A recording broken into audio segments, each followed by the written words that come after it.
¿Cómo se resolvió la dicotomía entre capitalismo y comunismo entre los países medio-orientales? ¿Qué características tuvo el proceso de descolonización de estos países? Medio Oriente, la OPEP y la crisis del petróleo. En el Medio Oriente, después de terminada la Segunda Guerra Mundial, una resolución de la Organización de Naciones Unidas, ONU, aprobó la partición del antiguo mandato británico sobre Palestina en dos estados distintos, uno árabe, llamado Palestina, y uno judío, llamado Israel.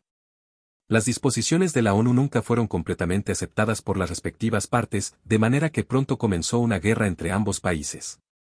Las guerras nunca alcanzaron un final satisfactorio, y tendría numerosas reediciones a lo largo de la segunda mitad del siglo XX. Las continuas guerras han estado acompañadas de numerosos atentados y escaramuzas perpetrados por distintos grupos guerrilleros integrantes de los distintos bandos. Tras el término de la Segunda Guerra Mundial, se produjeron grandes huelgas y violentas protestas en Irak contra las condiciones de trabajo y contra el control británico sobre la principal empresa petrolera. Las protestas fueron fuertemente reprimidas por las autoridades locales, y los miembros del Partido Comunista local fueron perseguidos, encarcelados y algunos de ellos, ejecutados. Las migraciones campo-ciudad se fueron intensificando y aumentando las condiciones de pobreza en algunas ciudades.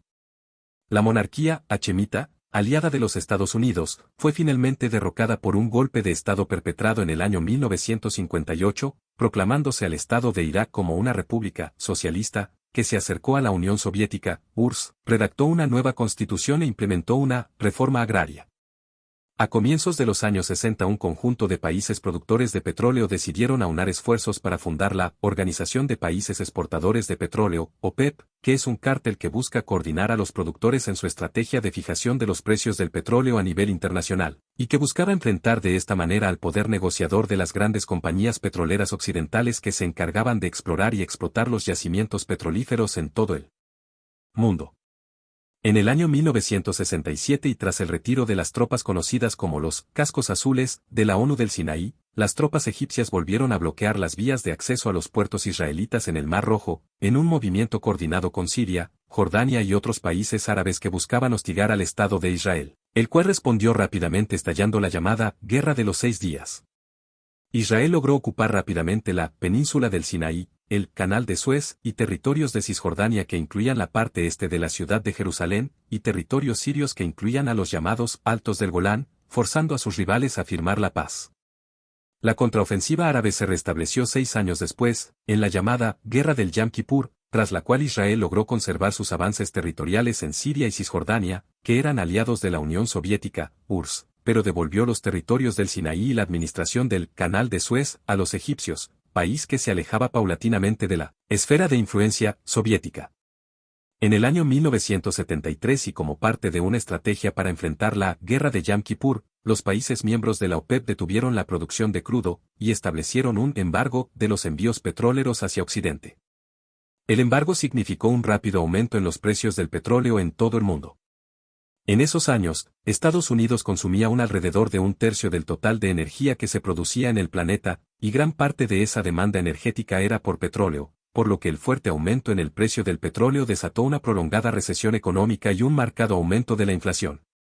En Europa, los Países Bajos sufrieron las principales consecuencias del embargo árabe sobre el petróleo, debido a su apoyo al Estado de Israel, mientras que Francia y el Reino Unido habían adoptado una posición más conciliadora respecto del conflicto.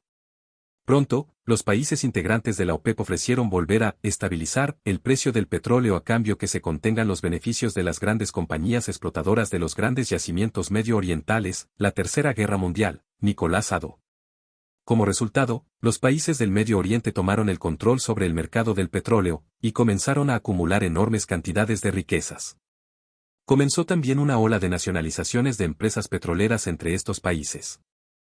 El recientemente creado reino absoluto y teocrático de Arabia Saudita comenzó después de la guerra con un exitoso modelo de explotación de sus grandes reservas de petróleo, implementando un modelo de negocios basado en la concesión de licencias de exploración y explotación a grandes empresas petroleras de capitales principalmente británicos y estadounidenses. Así, el reino se fue convirtiendo en uno de los países más ricos del mundo, además de un importante actor de la geopolítica a nivel internacional. En Irán, país que a comienzos del siglo se había convertido en el primer país asiático en contar con un Congreso que limitara las funciones de la monarquía. El periodo posterior a la guerra estuvo fuertemente marcado por las fuertes contradicciones entre las intenciones de los reyes, conocidos como Shah, y que eran partidarios de la explotación de los recursos petrolíferos por parte de las grandes empresas petroleras occidentales, contra las directivas religiosas canalizadas a través de la figura del ayatolá, que buscaban la salida de las potencias extranjeras del país.